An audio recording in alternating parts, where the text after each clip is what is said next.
ఒక చిన్న వాక్యాన్ని నేను ఈ రోజున గుర్తుకు చేయాలనుకుంటున్నాను. యోహాను సువర్తమానం 17వ అధ్యాయం, యోహాను సువర్తమానం 17వ అధ్యాయం 11వ వాక్య భాగాన్ని నేను చదువుతాను. జాగ్రత్తగా మాటల్ని మీరు ఆలకించండి. నేనికను లోకములో ఉండను గాని వీరు లోకములో ఉన్నారు, నేను మీ యొద్దకు వచ్చుచున్నాను. పరిశుద్ధుడైన తండ్రి, మనము ఏకమై ఉన్నలాగున వారును ఏకమై ఉండునట్లు నీవు నాకు అనుగ్రహించిన వారిని నీ నామమందు కాపాడుము. హల్లెలూయా.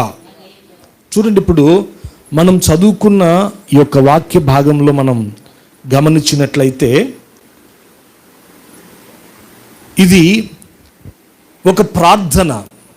ఎవరు చేస్తున్నారు ప్రార్థన అనంటే, సాక్షాత్తు మన ప్రభు అయినటువంటి యేసు క్రీస్తుల వారే ఆయన శరీరధారిగా ఈ లోకములో సంచరిస్తున్నటువంటి దినాలలో, ఇంకా ఈ లోకములో ఆయన తన పరిచర్యను ముగించుకొని తండ్రి యొద్దకు వెళ్ళవలసినటువంటి ఆ గడియలు సమీపించినప్పుడు గెత్సెమనే తోటలో ఆయన ప్రార్థన చేస్తున్నాడు.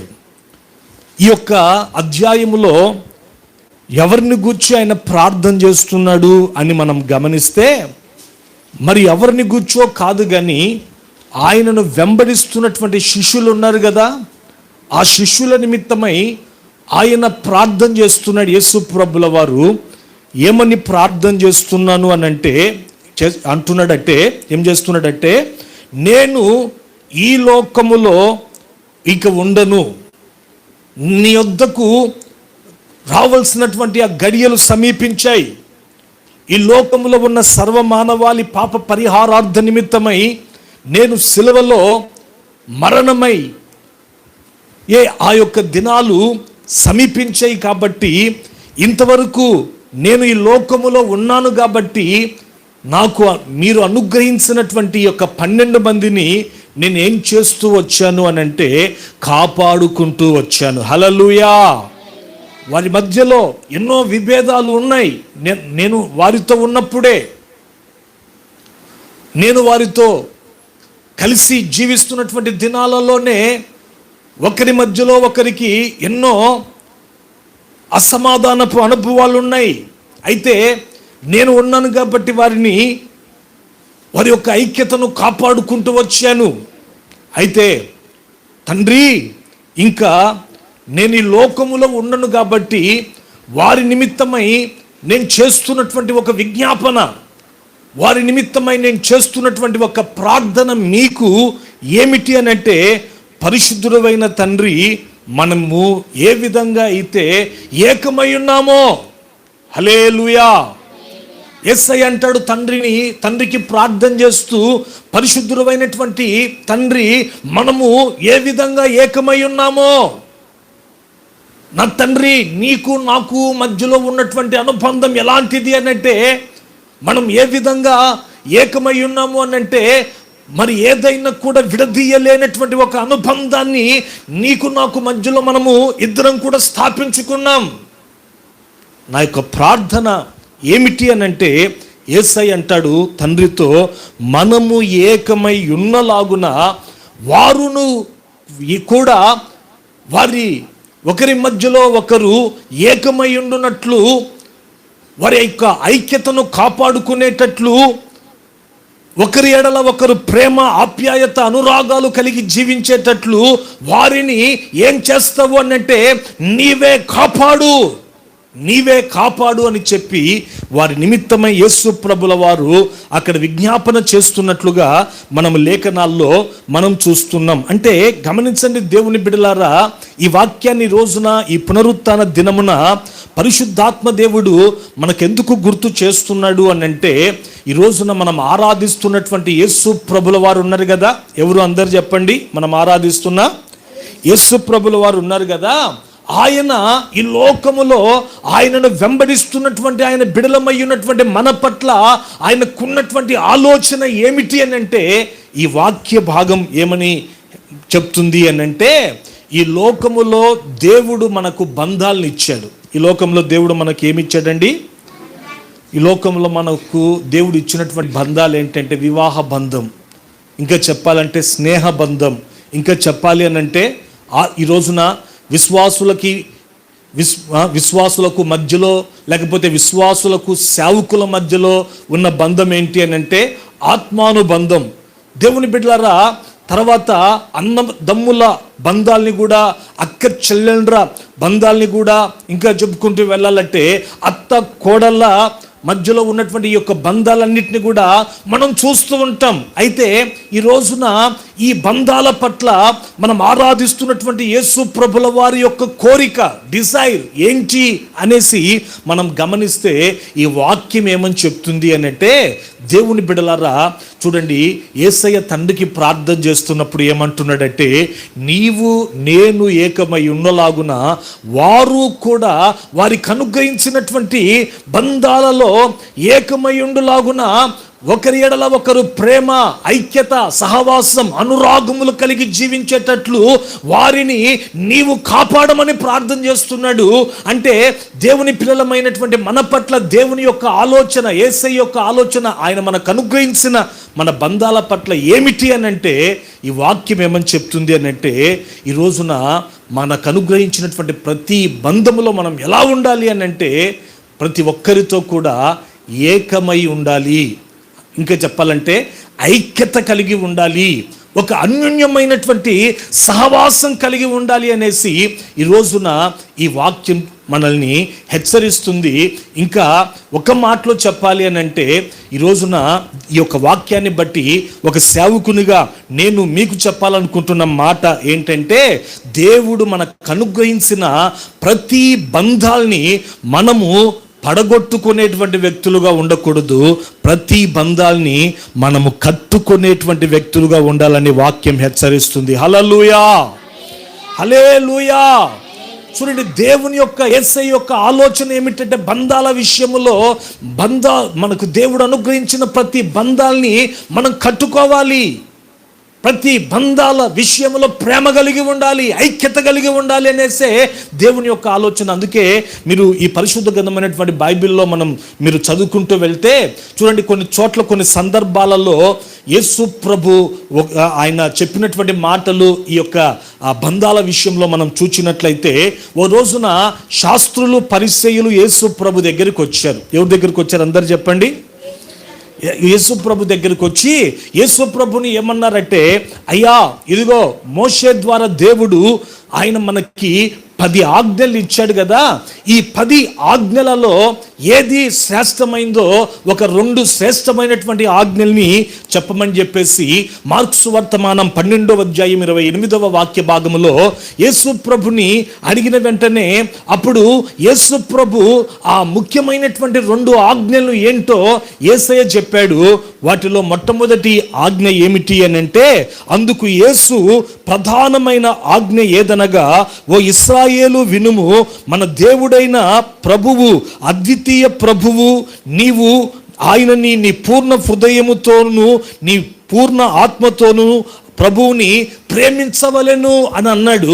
ఆ తర్వాత రెండవదిగా మరలా అన్నాడు ఏంటంటే, రెండవదిగా ఇదిగో నిన్ను వలె నువ్వేం చేస్తావంటే నీ పొరుగు వారిని కూడా ప్రేమించాలి, ఇది 2వ ఆజ్ఞ అనేసి చెప్పినట్లుగా మనం చూస్తున్నాం. చూడండి దేవుని బిడ్డలారా, వాళ్ళు అడిగినప్పుడు యేసు ప్రభు ఆయన స్వార్థంగా ఏం చెప్పాలో తెలుసా?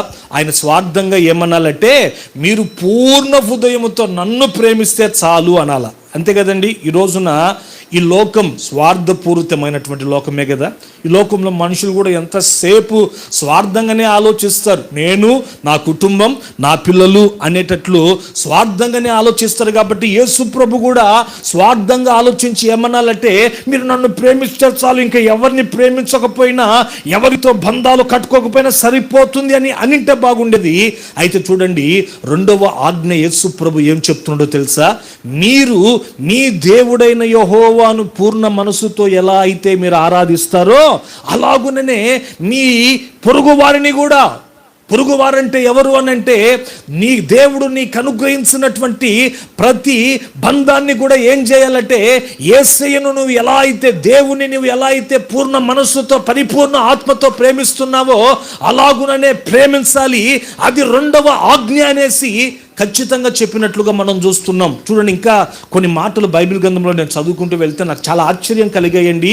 యేసు ప్రభు చెప్పినటువంటి మాటలు నాకు తెలిసి ఈ లోకములో ఎవ్వరు కూడా అలాంటి మాటలు చెప్పలేదేమో. చూడండి, బైబిల్ గ్రంథంలో మత్తయి సువార్త 5వ అధ్యాయం 24వ వాక్యంలో మీరు చదవద్దండి, నేను చెప్తాను. యేసు ప్రభు ఏమంటాడు అని అంటే, ఆయన కొండ మీద ప్రసంగం చేస్తున్నప్పుడు, ఇదిగో మీరు దేవుని మందిరానికి వెళ్తున్నారా, అయితే వెళ్తున్నటువంటి ఆ సమయమున దేవునికి బలి అర్పించాలని బలి అర్పిస్తున్నటువంటి ఆ యొక్క సందర్భములో మీకు ఒకవేళ ఎవరి మీద అయినా ఒక విరోధమైనటువంటి భావం కలిగినట్లు మీరు గుర్తించారు అని అంటే, మీరు వెంటనే ఏం చేస్తారు అని అంటే, మీరు అర్పించవలసినటువంటి ఆ యొక్క బలిని ప్రక్కన పెట్టి మొదటిగా ఎవరి మీద అయితే విరోధమైనటువంటి భావం పెట్టుకున్నారో వారితో మీరు సమాధాన పడండి. హల్లెలూయా, హల్లెలూయా. మీరు ఆ తర్వాత సమాధాన పడిన తర్వాత వచ్చి మీ బలులు అర్పించండి అంటున్నాడు. ఎందుకని యేసు ప్రభు ఈ మాట చెప్తున్నాడు అని అంటే, కారణం ఏమిటి అని అంటే, దేవుని బిడ్డలారా, ఈ రోజున మనం కూడా దేవుని సన్నిధికి వస్తుంటాం. ఎందుకు అని అంటే బలులు అర్పించేందుకు. ఈ రోజున మీరందరూ దేవుని సన్నిధికి ఎందుకు వచ్చారు? ఎన్నో పనులు ఉన్నాయి. ఆదివారమే మనకు సెలవులు.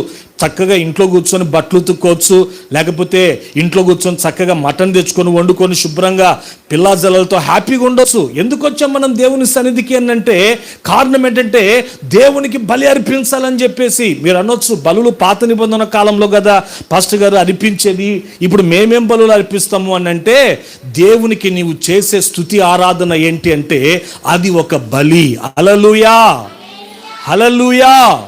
చూడండి, దేవునికి నువ్వు చేస్తున్న ప్రార్థనలు ఉన్నాయే అది ఒక బలి. దేవునికి నీవు కానుకలు ఇస్తున్నావు కదా, అది కూడా ఏమిటి అని అంటే అది కూడా ఒక బలి. అయితే ఈ బలులన్నిటిని కూడా దేవుడు అంగీకరించాలంటే ఈ రోజున ఎప్పుడు అంగీకరిస్తాడు అని అంటే, దేవుని వాక్యం చెప్తున్న మాట ఏమిటంటే, బంధాల్ని పడగొట్టుకున్నప్పుడు కాదు, బంధాల్ని కట్టుకున్నప్పుడు.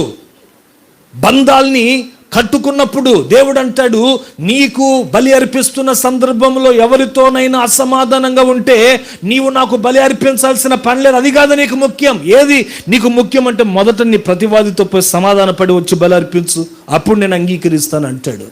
ఈ రోజున చూడండి, కొంతమంది సన్నిధికి వస్తున్నా ఎందుకని వాళ్ళు బలులు ప్రార్థనలు అనేవి దేవుడు అంగీకరించలేకుంటున్నాడు.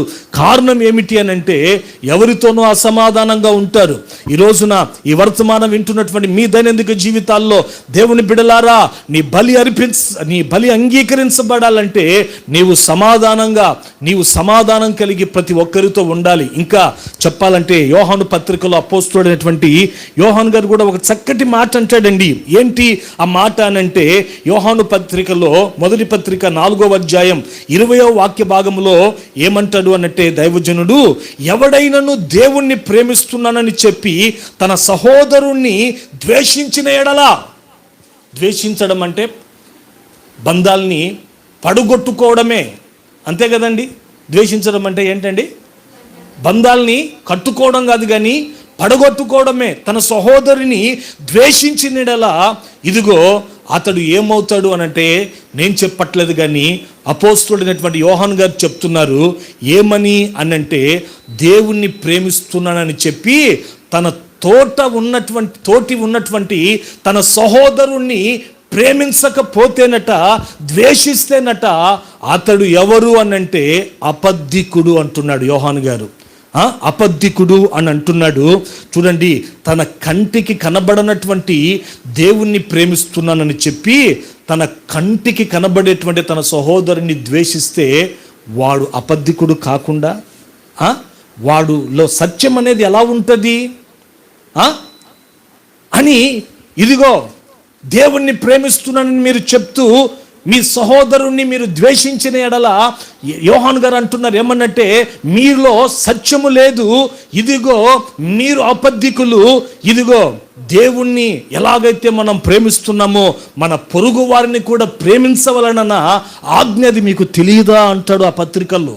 కాబట్టి రోజున దేవుని బిడ్డలారా, మనం అబద్ధికులుగా కూడా మార్చబడకుండా ఉండాలంటే మన జీవితాల్లో దేవుడు మనకు అనుగ్రహించిన బంధాన్ని మనం ఏం చేయాలి? ఏం చేయాలి? కట్టుకోవాలా. హల్లెలూయా. అలా కట్టుకోవాలంటే దృఢంగా కట్టుకోవాలి. ఒకవేళ కట్టుకోకుండా ఎవరితోనైనా అసమాధానంగా మనం ఉంటూ వారిని ద్వేషిస్తూ మన హృదయములో పగబెట్టుకున్నాము అనంటే నువ్వు దేవుణ్ణి ప్రేమిస్తున్నావు అన్న మాట అది సత్యం కాదు, అది అబద్ధం. అది అబద్ధం నేను చెప్పట్లేదు, వాక్యం చెప్తుంది. దేవుని బిడ్డలారా, ఇంకా బైబిల్ గ్రంథంలో 133వ కీర్తనలో మనం చదువుకుంటూ వెళ్తే ఒక చక్కటి మాట కీర్తనాకారుడు అంటాడు. ఏమని అని అంటే, సహోదరులు ఐక్యత కలిగి నివసించుట ఎంతో మేలు, అవి ఎంతో మనోహరం అంటాడు. అంటూ ఆ తర్వాత కింద మాటలు ఏమంటాడు అని అంటే, అచ్చట ఆశీర్వాదమును శాశ్వత జీవమును ఉండవలనని దేవుడు ఏం చేస్తున్నాడంటే వాటికి సెలవిచ్చుచూ ఉన్నాడట. హల్లెలూయా. ఈరోజున చూడండి, ఎవరు కోరుకోరండి ఆశీర్వాదాన్ని? ప్రతి ఒక్కరు కోరుకునేది ఏంటి? భక్తి చేస్తున్న దాంట్లో కూడా స్వార్థమే. దేవుడు నా కొరకు రక్తం గార్చి నాకు రక్షణ ఇచ్చాడు, దాంతో సంతృప్తి చెందట్ల మనుషులు. వాళ్ళకి కావాలా ఏంటి అని అంటే ఆశీర్వాదాలు. చూడండి, ఎవరు కోరుకోరు. అయితే ఈ ఆశీర్వాదాలు, శాశ్వతమైనటువంటి జీవము అనేది ఎవరి ఇంట్లో దేవుడు నివసించేటట్లు చేస్తాడు అనంటే కీర్తనాకారుడు అంటున్న మాట ఏంటంటే, సహోదరులు ఐక్యత కలిగి ఎవరైతే నివసిస్తారో. ఆమేన్. హల్లెలూయా.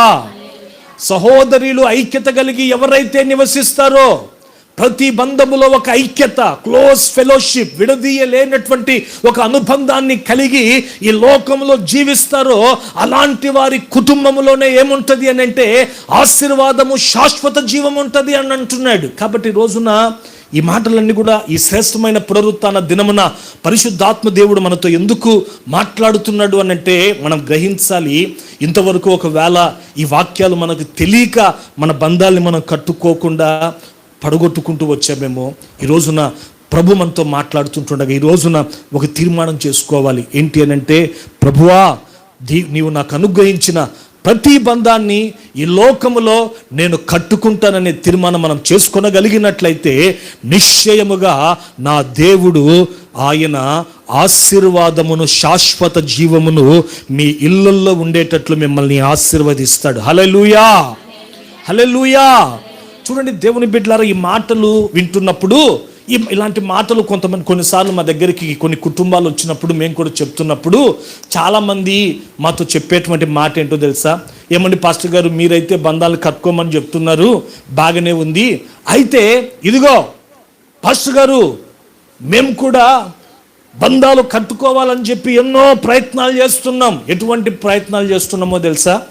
కొంతమంది మహానుభావులు, మహనీయులు రాసినటువంటి పుస్తకాలు మేము చదువుతున్నాం కానీ వాటిని మేము పాటిస్తున్నప్పటికీ మా జీవితాల్లో మేము బంధాలు కట్టుకోలేకపోతున్నాం.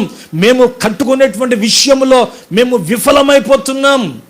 మా మధ్యలో గొడవలే కానీ, అసమాధానాలే కానీ సమాధానకరమైనటువంటి ఆ యొక్క పరిస్థితులు వాటిల్లట్లేదని చెప్తుంటారు. అయితే రోజున ఒక సేవకునిగా దేవుని వాక్యాన్ని బట్టి నేను మీకు చెప్పేటువంటి మాట ఏంటి అని అంటే, బంధాలు కట్టబడాలి అని అంటే మనం అనుసరించాల్సింది ఈ లోకములో నరములలాడుతున్నటువంటి నరుని కాదు.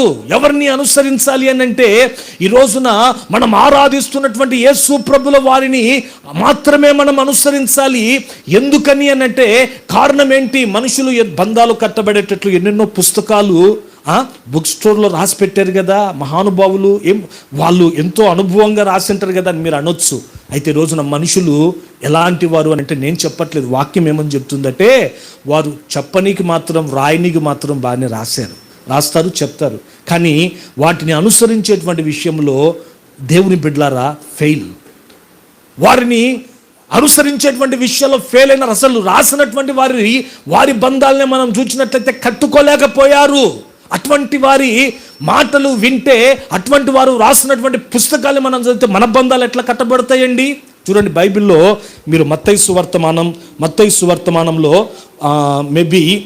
సువర్తమానం 23వ అధ్యాయం మొదటి వాక్యం అనుకుంటా, అక్కడ యేసు ప్రభు శాస్త్రుల గురించి పరిశీలన గురించి కొన్ని మాటలు చెప్తాడు.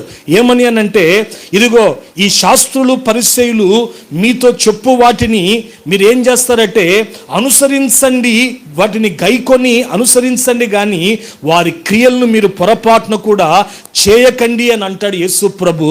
ఎందుకు అనంటే, వారు మోషే పీఠముల ఎదుట నిలవబడి చెప్పువారు మాత్రమే, కానీ వారు పొరపాటున కూడా వాటిని వారు చేయరు అంటాడు.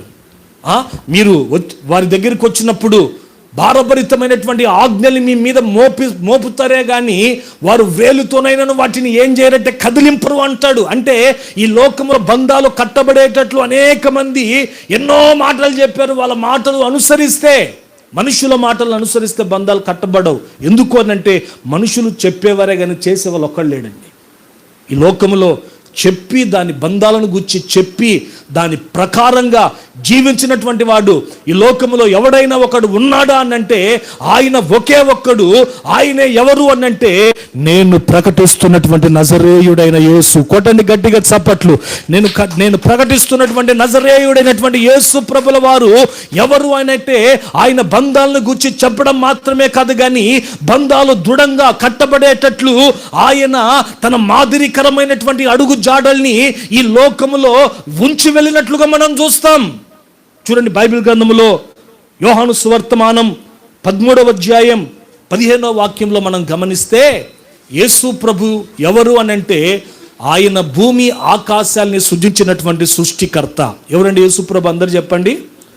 భూమి ఆకాశాలు సృజించిన సృష్టికర్త. ఆయన ఒక రోజు ఏం చేశాడంటే ప్రభు బల్ల ఆరాధన సమయంలో ఆయన శిష్యుల యొక్క పాదాలని కడగాలనుకున్నాడు. ఆ సమయమున పేతురు ఏం చేస్తాడంటే అభ్యంతరపరుస్తాడు. అయ్యా, నువ్వెవరివి? దేవుని కుమారుడవైతే నువ్వు మా పాదాలు కడగడం ఏంటి?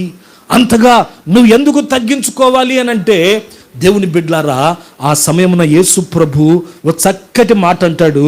ఏంటి అని అంటే, నేను చెప్పిన ప్రకారం మీరు కూడా ఇలాగూ చేయవలనని నీకు మాదిరిగా ఇలాగూ చేశాను అంటాడు. ఇదిగో నేను మీకు కొన్ని విషయాలు చెప్పాను మీ బంధాలు కట్టబడేటట్లు. అయితే ఆ చెప్పిన ప్రకారము మీరు ఇలాగున చేయవలనని నేను చెప్పేవాడిని మాత్రమే కాదురా నాయనా, నేను చేసేవాడిని కూడా అని మీరు గుర్తెరిగి మీరు ఇదిగో నా యొక్క అడుగు జాడల్లో నడుచుకునేటట్లు నేను మీకు మాదిరిగా ఇలా చేస్తున్నాను, నన్ను అభ్యంతరపరచొద్దండి అని యేసు ప్రభు శిష్యుల పాదాలని కడిగాడండి. పేతురు పత్రికలో కూడా మొదటి పేతురు పత్రిక 2వ అధ్యాయం 21వ వాక్య భాగంలో పేతురు గారు కూడా ఏమంటాడంటే, క్రీస్తు కూడా మీ కొరకు బాధపడి మీరు తన యొక్క అడుగు జాడల్లో నడుచుకొనున్నట్లు మీకు మాదిరి ఉంచిపోయాను అని మనం అంటాడు పేతురు గారు. అంటే ఈ రోజున చూడండి, ఈ మాటలు ఎందుకు చెప్తున్నానంటే బంధాలు కట్టబడేటట్లు మనం అనుసరించవలసింది మనుషుల్ని కాదు. ఎవరిని కాదు? అందరు చెప్పండి.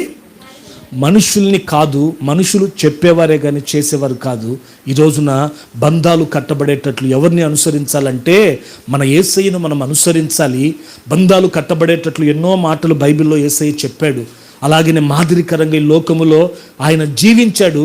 ఎవరైతే ఆయనను గురిగా పెట్టుకొని ఆయన యొక్క అడుగు జాడల్లో నడిపించబడతారో వారికి దేవుడు అనుగ్రహించిన ప్రతి బంధాల్ని కాపాడుకుంటారు. ఆమేన్ చెప్పండి. హల్లెలూయా, హల్లెలూయా. ఈ రోజున Jesus is the author of the every relationship. మన యేసు ప్రభు ఎవరు అని అంటే ప్రతి బంధానికి పితామహుడు. దేవుని బిడ్డలారా, ఇంకా చెప్పాలంటే బైబిల్ గ్రంథంలో మనం చదువుకుంటూ వెళ్తే యేసయ్యకు తెలియనటువంటి బంధం లేదు.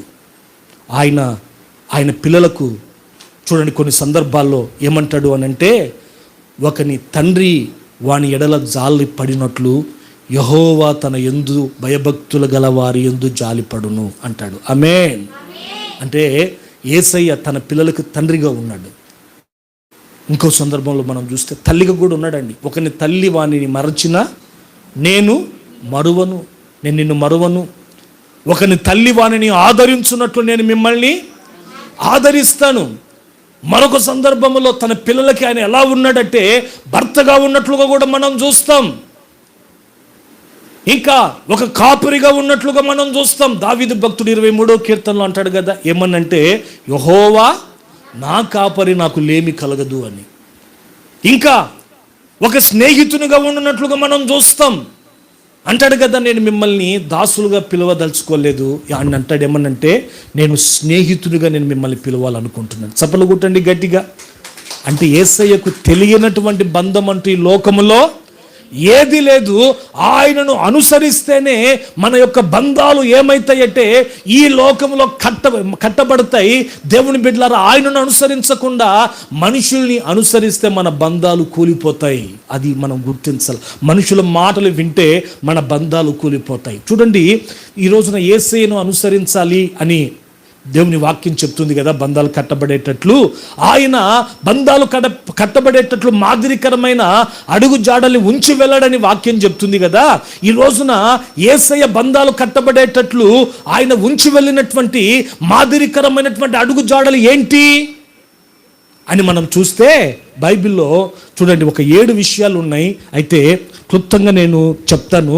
ఏంటి ఆయన ఉంచి వెళ్ళినటువంటి ఆ మాదిరికరమైనటువంటి అడుగుజాడలు? మన బంధాలు కూడా కట్టబడాలంటే మన జీవితాల్లో కూడా మనకు ఉండవలసిన అనుభవాలు ఏంటి? ఈ రోజున యేసు ప్రభు యొక్క లైఫ్ స్టైల్లో నుంచి మనం కొన్ని విషయాలు నేర్చుకుందాం. చేతులెత్తి గట్టిగా చెప్దామా? హల్లెలూయా. మొదటి యోహాను పత్రిక 4వ అధ్యాయం 19వ వాక్య భాగాన్ని నేను చదువుతాను. జాగ్రత్తగా మీరు దేవుని మాటలు ఆలకించండి. ఏంటంటే యోహాను గారు అంటున్నారు ఏమన్నంటే, ఆయనే మొదట మనలను ప్రేమించెను గనుక మనము ఆయనను, చెప్పండి, మనము ఆయనను ప్రేమిస్తూ ఉన్నాము. అంటే చూడండి దేవుని బిడ్డలారా, యేసు ప్రభు బంధాలు కట్టబడేటట్లు ఈ లోకములో మన నిమిత్తమై ఆయన ఉంచి వెళ్ళినటువంటి మాదిరికరమైనటువంటి ఒక అడుగు జాడ ఏమిటి అని అంటే, యేసయ్య ఇక్కడ యోహాను గారు అంటున్నాడు ఏమనంటే, ఆయనే మొదట మనలను ప్రేమించాడు కాబట్టే ఆయనను మనము ప్రేమిస్తూ ఉన్నాం. ఈ రోజున చూడండి దేవుని బిడ్డలారా, మనకు దేవుడు అనుగ్రహించిన ప్రతి బంధాలు మనం కాపాడుకోవాలంటే, మన బంధాలని కట్టుకోవాలంటే మొదటిగా మనకు ఉండవలసిన అనుభవం ఏమిటి అని అంటే, ఈ రోజున వాక్యం ఏమని చెప్తుంది అని అంటే, మనమే మొదటిగా ప్రతి బంధాన్ని ప్రేమించే వ్యక్తిగా మనం ఉండాలి. మనమే మొదటిగా ప్రతి బంధాన్ని ఏం చేయాలండి? వాళ్ళు నన్ను ప్రేమించట్లేదు అనేది కాదు, నా భర్త నన్ను ప్రేమించట్లేదు అనేది కాదు, నా భార్య నన్ను ప్రేమించట్లేదు అనేది కాదు, నా పిల్లలు నన్ను ప్రేమించట్లేదని కాదు, నా స్నేహితుడు నన్ను ప్రేమించట్లేదని కాదు, నా సేవకుడు నన్ను ప్రేమించట్లేదనేది కాదు. కానీ వాక్యం ఏమని చెప్తుందంటే, నువ్వే మొదటిగా ప్రేమించు. యేసు ప్రభుని నీవు మొదటిగా ప్రేమించాలా. ఆయనే నిన్ను మొదటిగా ఏం చేశాడు అనంటే ప్రేమించాడు కాబట్టి నీవు ఇప్పుడు ఆయనను ప్రేమిస్తున్నావు. అంటే యేసు ప్రభుని ఈ రోజున అనేక మంది ప్రేమించడానికి, ఆయన్ని దేవునిగా అంగీకరించి అనేకులు ఆరాధించడానికి, ఆయనతో ఒక విడదీయలేనటువంటి ఒక అనుబంధాన్ని పెట్టుకోవడానికి గల కారణం ఏంటంటే, ఆయనే మొదటిగా ఏం చేశాడు? మంటి వంటి మనిషిని, పొరుగు వంటి మనుషుల్ని ప్రేమించాడు కాబట్టి ఈ రోజున ప్రపంచమంతా ఆయన్ని ప్రేమిస్తూ ఉంది. ఆమేన్ చెప్పండి. హల్లెలూయా. చూడండి, యేసయ్య ఎలాంటి ప్రేమతో మనుషుల్ని ప్రేమించాడంటే, మనం కూడా మన బంధాలు కట్టబడేటట్లు ఎలాంటి ప్రేమతో మనం ప్రేమించాలంటే, ఇర్మియా గ్రంథములో 31వ అధ్యాయం 3వ వాక్య భాగంలో ఏమని ఉంటుందంటే, ఆయన మనిషిని ప్రేమించినటువంటి ప్రేమ ఎలాంటిది అని అంటే, శాశ్వతమైన ప్రేమతో ఆయన మనిషిని ప్రేమించాడట. హల్లెలూయా. ఎలాంటి ప్రేమతో అంటే చెప్పండి? యోహాను సువార్తలో 13వ అధ్యాయం 34వ వాక్యంలో మరలా ఏమంటాడు అని అంటే, నేను మిమ్మును ప్రేమించినట్లే, ఇదిగో శాశ్వతమైన ప్రేమతో నేను మిమ్మల్ని ప్రేమించను కదా, ఇదిగో నేను మిమ్మల్ని ప్రేమించినట్లే మీరును ఒకరినొకరు ఏం చేస్తారంటే భక్షించుకోనండి అని చెప్పలే యేసు ప్రభు. ఏమంటున్నాడంటే ఒకరినొకరు ప్రేమించండి అని చెప్పాడు. ఈ రోజున దేవుని బిడ్డలారా, ఈ రోజున దేవుని మందిరానికి వస్తున్నాం, ఆదివారం అయితే వాక్యం వింటున్నాం, దేవునికి ఇవ్వవలసినటువంటి అర్పణలు దేవునికి చెల్లిస్తున్నాం, మంచిదే. అయితే ఈ రోజున దేవుడు మిమ్మల్ని ఒక ప్రశ్న వేస్తున్నాడు. ఏంటి ఆ ప్రశ్న అనంటే, దేవుడు మీకు ఇచ్చినటువంటి బంధాల విషయంలో నీవు మొదటిగా ప్రతి బంధాన్ని ప్రేమించగలుగుతున్నావా? లేకపోతే వాళ్ళు నన్ను ప్రేమిస్తేనే నేను ప్రేమిస్తా అన్నట్లుగా ఒక గీత గీసుకొని ఉంటున్నామా? ఆలోచించుకోవాలి. హల్లెలూయా, హల్లెలూయా. చూడండి, ఈ లోకములో ప్రేమను గూర్చి మనం చూచినట్లయితే, ఒక సినిమా తీస్తున్నారు అనన్నా డైరెక్టర్స్ ఎక్కువగా ఏ సినిమాలు తీస్తారు? ప్రేమ. ఒక పుస్తకం రాస్తున్నా ఆ రాసేటువంటి ఆ యొక్క వ్యక్తి ఎక్కువగా ఏ పుస్తకాలు రాస్తుంటారండి? ప్రేమకు సంబంధించినవే రాస్తుంటారు. ఎందుకు అనంటే అవి మామూలుగా అయితే వాటికి ఎక్కువగా ప్రజలు ఆకర్షించబడతారు కాబట్టి. అయితే రోజున నేను మీకు చెప్పాలనుకుంటున్న మాట ఏంటంటే, ప్రేమ ఈ లోకములో రెండు విధాలుగా ఉంటుంది. ఒకటి నిజమైన ప్రేమ. చెప్పండి, ఒకటి ఏంటి? నిజమైన ప్రేమ. రెండవది ఏంటంటే అబద్ధపు ప్రేమ. నిజమైన ప్రేమ ఏంటి పాస్టర్ గారు, అబద్ధపు ప్రేమ ఏంటి అని మీరు నన్ను అడుగుతారా? చూడండి, మనం కొరింథీయులకు రాసినటువంటి మొదటి పత్రికను చదివితే 13వ అధ్యాయాన్ని మనం గమనించినట్లయితే, అపోస్తలుడైనటువంటి పౌలు గారు ఆ యొక్క పత్రికను రాశాడు. ఎవరు రాశారండి? అందరు చెప్పండి. పౌలు గారు రాశారు. ఈ 13వ అధ్యాయం నేను చదువుతున్నప్పుడు నాకు హృదయంలో కలిగేటువంటి భావన ఏంటంటే, ఈ 13వ అధ్యాయము నేను ఎలా భావిస్తాను అనంటే, ఒక ప్రేమను గుచ్చి దేవుడు మాట్లాడినటువంటి మాటలు అని నేను భావిస్తాను. ఇంకా ఆ 13వ అధ్యాయం చదువుతున్నప్పుడు నాకు ఆశ్చర్యం కలుగుతుందండి. ఏ విషయంలో అనంటే, అపోస్తలుడైనటువంటి పౌలు గారు ఆ 13వ అధ్యాయంలో ప్రేమను గురించి కొన్ని మాటలు చెప్తాడు. ఆ మాటలు చెప్పేటువంటి విషయంలో దేవుడు ఈ యొక్క పౌలు గారికి అనుగ్రహించినటువంటి ఆ యొక్క జ్ఞానాన్ని నేను చూచినప్పుడు నాకెంతో ఆశ్చర్యం కలిగింది. నిజమైనటువంటి ప్రేమ ఎలా ఉంటుందో పౌలు గారు చాలా చక్కగా చెప్పాడండి. ఎట్లా ఉంటుంది అని అంటే, 13వ అధ్యాయం మొదటి వాక్యం నుంచి మనం చదువుకుంటూ వెళ్తే, పౌలు గారు కొరింథీ సంఘంతో అక్కడ చాలా విషయాలు చెప్తాడు. ఏమని చెప్తాడు అని అంటే, దేవుని బిడ్డలారా, మనుషుల భాషలతో మీరు మాట్లాడినా, దేవదూతల భాషలతో మీరు మాట్లాడినా, ప్రేమ లేకపోతే మీరు వ్యర్థుడు అని అంటాడు. రెండవదిగా, ప్రవచించేటువంటి కృపావరము కలిగిన ఇదిగో ప్రేమ లేకపోతే మీరు వ్యర్థులు అంటాడు. మూడవదిగా ఏమంటాడు అనంటే, కొండల్ని పెకిలించగలిగినటువంటి పరిపూర్ణమైన విశ్వాసం నీవు కలిగి ఉన్నా నీలో ప్రేమ లేకపోతే నీవు వ్యర్థుడవు అంటాడు. ఆ తర్వాత బీదల పోషణ కొరకు నీ ఆస్తి అంతా కూడా నీవు ఇచ్చినా నీలో ప్రేమ లేకపోతే వ్యర్థుడవు అంటాడు. ఐదవదిగా, కాల్చబడుటకు నీ శరీరం దేవుని కోసము అవసరమైతే నీవు అప్పగించిన నీలో ప్రేమ లేకపోతే వ్యర్థుడు ఓ నీవు అని చెప్పేసి అంటాడు. దేవుని బిడ్డలారా, చూడండి, అక్కడ ఈ విషయాలన్నీ చెప్పాలంటే మనకు సమయం సరిపోదు. చేతులెత్తి గట్టిగా ఒకసారి అల్లు చెప్పండి. ఈ 6 విషయాల్లో ఒక 3 మాటలు చెప్తానండి. ఈ 6 విషయాల్లో ఒక 3 మాటలు చూడండి. దేవుని బిడ్డలారా, మనుషుల భాషలతోనూ దేవదూతల భాషలతోనూ మాట్లాడినా నీలో ప్రేమ లేకపోతే వ్యర్థుడవు అంటే దాని అర్థం ఏమిటి అని అంటే, చూడండి, నిజమైన ప్రేమకు ఉండేటువంటి మొట్టమొదటి అనుభవం ఏమిటి అని అంటే, నిజమైన ప్రేమ మనిషి మాట్లాడే తీపి మాటల కంటే గొప్పది, లోతైనది. చప్పట్లు కొట్టండి గట్టిగా. హల్లెలూయా. మనుషుల భాషలతోనూ దేవదూతల భాషలతోనూ మాట్లాడినా అంటే దాని అర్థం ఏంటంటే, ఈ రోజున చూడండి, కొంత మనుషులు మనకు కనపడుతుంటారు ఈ లోకంలో. వారికి మనం ఎదురైనప్పుడు మనతో మాట్లాడే మాటలు మామూలు మాటలు మాట్లాడు. ఏమ్మా, మనమంటే ఎంతో ప్రేమ ఉన్నట్లు ప్రేమను ఏం చేస్తారు? ఉలగబోస్తుంటారు మన ముందు. ఆ తర్వాత పక్కకి వెళ్తే మన గురించి చెడు చెప్తూ ఉంటారు. ఈ రోజున అయితే ట్రూ లవ్, నిజమైన ప్రేమ ఎలాంటిది అని అంటే, మనుషుల భాషలతోనూ దేవదూతల భాషలతో మాట్లాడిన దానికంటే అది చాలా లోతైనది. చూడండి, ఈ రోజున అనేక మంది ఏది నిజమైన ప్రేమనో ఏది అబద్ధపు ప్రేమనో గుర్తు పట్టలేక ఈ రోజున అనేక మంది జీవితాలను నాశనం చేసుకుంటున్నారండి. చూడండి, ఒక జరిగిన సంఘటన నేను చెప్తాను, జాగ్రత్తగా ఆలకించండి. ఏంటంటే, ఒక 12th స్టాండర్డ్ చదువుకుంటున్న అమ్మాయి, కాలేజ్ చదువుకుంటున్న అమ్మాయి, ఒక వ్యక్తితో కనెక్షన్ పెట్టుకుంది. అది ఎన్ని సంవత్సరాల నుంచి జరుగుతుంది అని అంటే 2 సంవత్సరాల నుంచి జరుగుతుందట. ఎన్ని సంవత్సరాలు ఉండండి? 2 సంవత్సరాల నుండి జరుగుతుందట. అయితే అదంతా కూడా వారి యొక్క సంభాషణ దేంట్లో అని అంటే ఇంటర్నెట్లో, అంటే ఒకరినొకరు వీళ్ళు చూసుకోలే, ఇంటర్నెట్లో వారి యొక్క సంభాషణ జరుగుతుంది.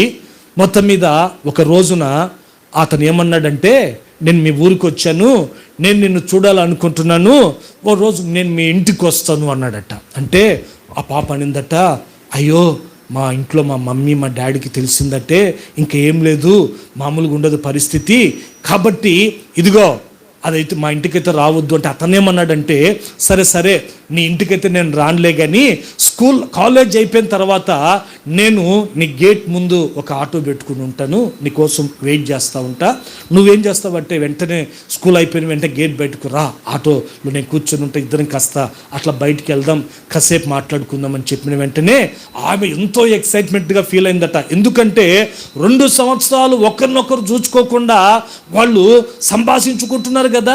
సరే ఈ రోజున అతన్ని డైరెక్ట్గా చూసేటువంటి ఒక ఆ భాగ్యం అనేది దొరికిందని చెప్పేసి వెళ్ళిందటండి. స్కూల్ అయిపోయిన వెంటనే ఎంతో ఎక్సైట్మెంట్ లోపలికి వెళ్ళి చూస్తే మీకు ఏం చెప్పమంటారండి, 55 సంవత్సరాలు ముసలోడు లోపల కూర్చొని ఉన్నాడంట. అర్థమవుతుందా? ఎన్ని సంవత్సరాలు? ఆ అమ్మాయికి చూసి మైండ్ బ్లాక్ అయిపోయి ఆశ్చర్యం, వీడితోనే నన్ను మాట్లాడింది, వీడు ఎన్ని మాటలు మాట్లాడినాడే వీడు.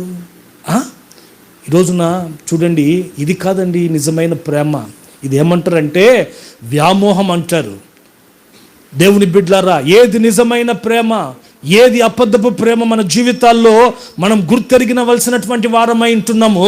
నిజమైన ప్రేమ ఎలా ఉంటుంది, అబద్ధపు ప్రేమ ఎలా ఉంటుంది అని మనం తెలుసుకోవాలి. అబద్ధపు ప్రేమ ఏంటి అని అంటే, మన ముందేమో తీయని మాటలు మాట్లాడతారు, తర్వాత లోపల గమనిస్తే మన ఎడల ప్రేమ ఉండదండి. ఏదో అక్కర కొలిది మన దగ్గరికి వస్తారు, ఆ అక్కర తీరిన తర్వాత వదిలేస్తారు. మనం గుర్తించాలి.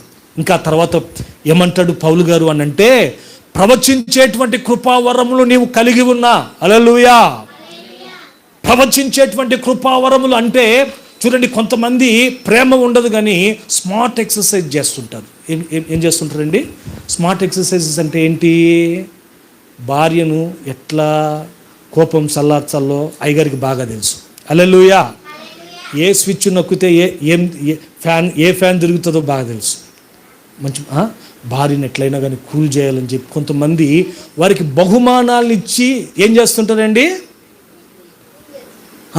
ప్రేమించినట్లు నటిస్తుంటారు, కానీ లోపల మళ్ళీ ప్రేమ ఉండదు. మళ్ళా యథవేషాలన్నీ చేసే వాళ్ళు లేకపోలేరు. అది కొండల్ని పెకలించగలిగిన పరిపూర్ణమైన విశ్వాసం అన్నా, ప్రవచించేటువంటి కృప, ఇవన్నీ స్మార్ట్ ఎక్సర్సైజెస్ అన్నమాట. కానీ లోపల ఏముండదు. అర్థమవుతుందా? ఇంకా కాల్చబడుటకు నీ శరీరం అప్పగించిన అంటాడు. అంటే దాని అర్థం ఏంటి అని అంటే, కొంతమంది నేను ప్రేమిస్తున్నాను తెలుసుకునేటట్లు ఇదిగో రక్తంతో రాసిన లెటరు నీకు అనేవాళ్ళు లేరండి. అది తెలియక పాపం ఆ పిల్ల ఏం చేస్తుంది, నమ్ముతుంది, ఆ తర్వాత సర్వాన్ని అర్పించుకుంటుంది, ఆ తర్వాత జీవితం ఏమవుతుంది అంటే సర్వనాశనం అయిపోతుంది. అర్థమవుతుందా? ఈరోజు యేసయ్య మనల్ని ప్రేమించిన ప్రేమ అది ఎలాంటిదంటే నిజమైన ప్రేమ. ఆ ప్రేమను భక్తులు ఎంతోమంది రుచి చూశారండి. అందుకే పేతురు యేసు ప్రభు ఎవరో నాకు తెలియదని 3 సార్లు బొంకాడు కదా. చంపుతారేమో, పచ్చని చెట్టుకే గతి పట్టింది అని. 3వసారి కొక్కరొక్కో అని అరిసింది కోడి కదా. అప్పుడు అది కోడి స్వరం విన్న తర్వాత యేసు ప్రభు చెప్పిన మాటలు గుర్తుకొచ్చే పేతురుకు. ఏంటి అని అంటే, కోడి కూసిన 3 సార్లు నువ్వు మొక్కుతావు అన్నమాట. బైబిల్లో యోహాను సువార్తలో, మేబీ మత్తయి సువార్తలో అనుకుంటాను, చూడండి, పేతురట లోపలికి వెళ్ళి యేసు ప్రభు విషయమై సంతాపపడి ఏడ్చినట్లుగా మనం లేఖనాల్లో మనం చూస్తాం. ఇంకా అపోస్తలుడైనటువంటి పౌలు గారి యొక్క సేవా జీవితంలో కూడా మనం గమనించినట్లయితే ఎన్నో శ్రమలు అనుభవించాడు. వస్త్రహీనతను, ఆకలి దప్పికలను ఎదుర్కొన్నాడు. కొరడా దెబ్బల చేత కొట్టబడ్డాడు. ఏం పౌలా, ఎందుకు ఇంకా యేసు ప్రభుని నువ్వు సేవ చేస్తున్నావు, ఆయనను గురించి ప్రకటిస్తున్నావు, ఆయన నుంచి వేరైపోవచ్చు కదా అని అంటే, పౌలు కూడా అనే మాట ఏంటంటే, కొరింథీయులకు రాసినటువంటి 2వ పత్రిక 5వ అధ్యాయం 14వ వాక్య భాగంలో ఏమంటాడు అని అంటే, ఇదిగో మరణమైన తర్వాత వస్త్రహీనత అయినా, తర్వాత అనారోగ్యమే అయినా, ఇంకా చెప్పాలంటే దుఃఖమే అయినా, మరి ఏదైనా శ్రమ అయినా కూడా ప్రభు అయినటువంటి యేసు క్రీస్తు యొక్క ప్రేమలో నుండి నన్ను ఏది కూడా ఎడబాపలేదు అంటాడు. హల్లెలూయా, హల్లెలూయా. చూడండి, ఎందుకని ఈ రోజున కొంతమందిని మీరు గమనించండి, సేవకుల్ని, సేవలో ఎన్నో నిందలు పొందుతుంటారు, ఎన్నో అవమానాలు పొందుతుంటారు, సేవ వదిలిపెట్టరు, సేవ కోసమే ప్రాకులాడుతుంటారు. ఏదైనా ఉద్యోగం చేసుకోవచ్చు కదా, ఎందుకు చేసుకోరు సేవకులు అని అంటే, కారణం ఏంటంటే యేసయ్య ప్రేమను వాళ్ళు రుచి చూచారు కాబట్టి మరలా లోకం వైపు తిరగలేరు. హల్లెలూయా. నిజమండి, యేసయ్య మనల్ని ప్రేమించిన ప్రేమ ఎలాంటిదో తెలుసా? ఆ ప్రేమ నువ్వు గుర్తెరిగితే మరలా లోకంలోకి నువ్వు వెళ్ళవు. ఆ ప్రేమను నువ్వు గుర్తెరిగితే సంఘాన్ని మనం విడిచిపెట్టలేం. ఆ ప్రేమను మనం గుర్తెరిగితే ఆదివారం అయితే మన ఇంట్లో మనం కూర్చోలేం. ఆయన ప్రేమ నిజమైన ప్రేమ. చూడండి, ఈ రోజున మన దైనందిక జీవితాల్లో కూడా దేవుడు మనకు అనుగ్రహించిన ప్రతి బంధాల్ని మనం కట్టుకునే వ్యక్తులుగా ఉండాలంటే, మన బ్రతుకుల్లో కూడా మనకు ఉండవలసిన మొదటి అనుభవం ఏంటంటే, మొదట ఆయన మనల్ని ఎలాగైతే ప్రేమించాడో మనం కూడా దేవుడు మనకు అనుగ్రహించిన ప్రతి బంధాన్ని మొదటిగా మనం ప్రేమించే వ్యక్తులుగా ఉండాలి. అది ద్రోహం చేసిందని అందుకే ప్రేమించలేకపోతున్నా అని అంటారు కొంతమంది. ఈ రోజున చూడండి దేవుని బిడ్డలారా, ఈ రోజున ద్రోహం చేసినా కూడా మనం ప్రేమించాలి. ఎందుకు? ఈ రోజున ద్రోహం చేసిన మన శత్రువుల్ని కూడా మనం ప్రేమించాలి. ప్రేమించలేకపోతున్నారా? ఈ రోజున దేవుని బిడ్డలారా, ప్రేమించడానికి ఒక సూత్రం ఉంది. ఏంటి ఆ సూత్రము అని అంటే, రోమా పత్రిక 5వ అధ్యాయం 8వ వాక్య భాగంలో మనం చూచినట్లయితే, 5వ అధ్యాయం 5వ వాక్యంలో మనం చూచినట్లయితే, పరిశుద్ధాత్మను మనం పొందుకుంటేనట, పరిశుద్ధాత్మ ద్వారా మన హృదయములలో దేవుని ప్రేమ ఏమవుతుందంటే కుమ్మరించబడుతుందట. చప్పట్లు కొట్టండి, గట్టిగా గట్టిగా గట్టిగా చప్పట్లు కొట్టండి. ఈ రోజున మనం ఎవరిమి అని అంటే, మనం శరీరులం. ఎవరిమండి మనము? కొంతమంది ఆయన శత్రువులను కూడా ప్రేమించాడంటే, సిలువలో వేలాడుతున్నటువంటి వారినే కానీ, తర్వాత ఆయన సిలువ చుట్టూ కొంతమంది ప్రజలు ఉన్నారు కదా, వారు యేసు ప్రభుని సిలువ వేయమని చెప్పినారు కదా, వాళ్ళు యేసు ద్వారా మేలు పొందినప్పటికీ సిలువ వేయమని చెప్పినారు కదా. వాళ్ళని చూసి యేసు ప్రభు తండ్రికి చేసిన ప్రార్థన ఏంటంటే, తండ్రి వీరేం చేస్తున్నారో వీరు ఎరుగరు కనుక వీరిని క్షమించమని. అంటే ఆయన దేవుడు కాబట్టి క్షమించాడండి, మనం మనుషులం కాబట్టి మనం క్షమించలేమంటుంటారు. ఈ రోజున మనం రక్తమాంసములు కలిగినటువంటి వారం కాబట్టి క్షమించలేమంటాం. అయితే రక్తమాంసములు కలిగినటువంటి వారమై ఉన్నప్పటికీ మనం క్షమించాలి అని అంటే, ఈ రోజున మనకు ఉండవలసిన అనుభవం ఏంటో తెలుసా? ఆ దేవుని ప్రేమ మనలో కుమ్మరించబడేటట్లు పరిశుద్ధాత్మను పొందుకుంటేనట, ఆ పరిశుద్ధాత్మ ద్వారా దేవుని ప్రేమ మన హృదయాల్లో కుమ్మరింపబడితే మనము మనల్ని ద్వేషించే వారిని సైతం, మనకు కీడు చేస్తున్నటువంటి వారిని సైతం మనం ప్రేమించగలుగుతాం. ఆమేన్, హల్లెలూయా, హల్లెలూయా. కాబట్టి ఈ రోజున దేవుని బిడ్డలారా, ఈ రోజున ఈ పునరుత్తరపు ఆరాధనలో ప్రభు మనకు నేర్పించాలనుకుంటున్న విషయం ఏంటంటే, దేవుడు మనకు అనుగ్రహించిన ప్రతి బంధాన్ని మనం కట్టుకోవాలని యేసయ్య కోరుకుంటున్నాడు. ఏం చేయాలని కోరుకుంటున్నాడండి? బంధాల్ని కట్టుకోవాలని కోరుకుంటున్నాడు. కట్టబడాలి అని అంటే మనం అనుసరించవలసింది ఎవరిని అని అంటే, యేసు ప్రభుని మనం అనుసరించాలి. యేసు ప్రభు లోకంలో బంధాలని ఎలా కట్టుకున్నాడు అని అంటే, వారు నన్ను మొదటిగా ప్రేమించాలని ఎదురు చూడలేదు, వారి ప్రేమ కోసం ఆయనే మొదటిగా వారిని ప్రేమించాడు. కాబట్టి ఈ రోజున మీరు ప్రేమించండి. ఈ రోజున నిజమైన ప్రేమతో మీరు ప్రేమించండి. నిశ్చయంగా మీ బంధాలు ఏమైతాయంటే కట్టబడతాయి. ఈ రోజున మీ కుటుంబాల్లో ఉన్న ప్రతికూలమైనటువంటి పరిస్థితులన్నీ తొలగిపోయి మీ కుటుంబాల్లో దేవుని ఆశీర్వాదం, శాశ్వత జీవం నిలిచి ఉంటుందని దేవుని వాక్యాన్ని బట్టి నేను చెప్తున్నా. తల వంచండి, చిన్న ప్రార్థన చేసుకుందాం. రేపటి నెక్స్ట్ సండే ఇదే సందేశం మీద మరికొన్ని మాటలు నేను మీతో పంచుకుంటాను. ఒక 6 విషయాలు ఉన్నాయి. సిరీస్గా మనము నేర్చుకుందాం కొన్ని విషయాలు. తల వంచండి, చిన్న ప్రార్థన చేసుకుందాం. యేసయ్యా నాయనా, బంధాలని మేము కట్టుకోవాలి, బంధాలని మేము పోగొట్టుకోకూడదని మీరు మాతో మాట్లాడారు. బంధాలు కట్టబడాలి అని అంటే మా జీవితంలో ప్రేమ కలిగి మేము ఉండాలని, మొదటిగా మేమే ప్రేమించాలని ప్రభువా మీరు మాతో మాట్లాడారు. మొదటిగా మేమే ప్రేమించాలని ప్రభువా మీరు మాతో మాట్లాడారు. యేసయ్యా, మా శత్రువులను సైతం ప్రేమించే హృదయం మాకు ఇవ్వండి నాయనా. అడగండి, ప్రభుని అడగండి, ప్రభుని అడగండి, ప్రభుని అడగండి, ప్రభుని అడగండి. శత్రువులను సైతం ప్రేమించే ఆ హృదయం మాకు ఇవ్వండి. ఆ హృదయం మాకు కావాలంటే మీ ప్రేమ మా హృదయంలో కుమ్మరింపబడాలి. మీ ప్రేమ మా హృదయంలో కుమ్మరింపబడాలంటే యేసయ్య ఆత్మను పొందుకోవాలి. పరిశుద్ధాత్మ అభిషేకాన్ని మేము పొందుకోవాలి ప్రభువా.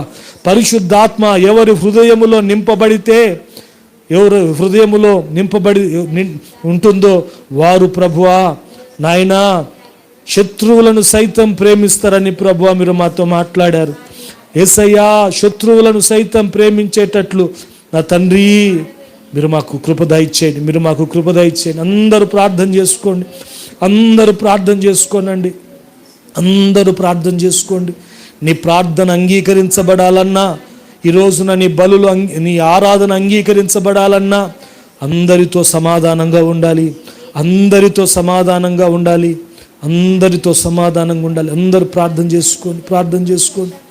హల్లెలూయా, హల్లెలూయా, హల్లెలూయా, హల్లెలూయా, హల్లెలూయా, హల్లెలూయా, హల్లెలూయా.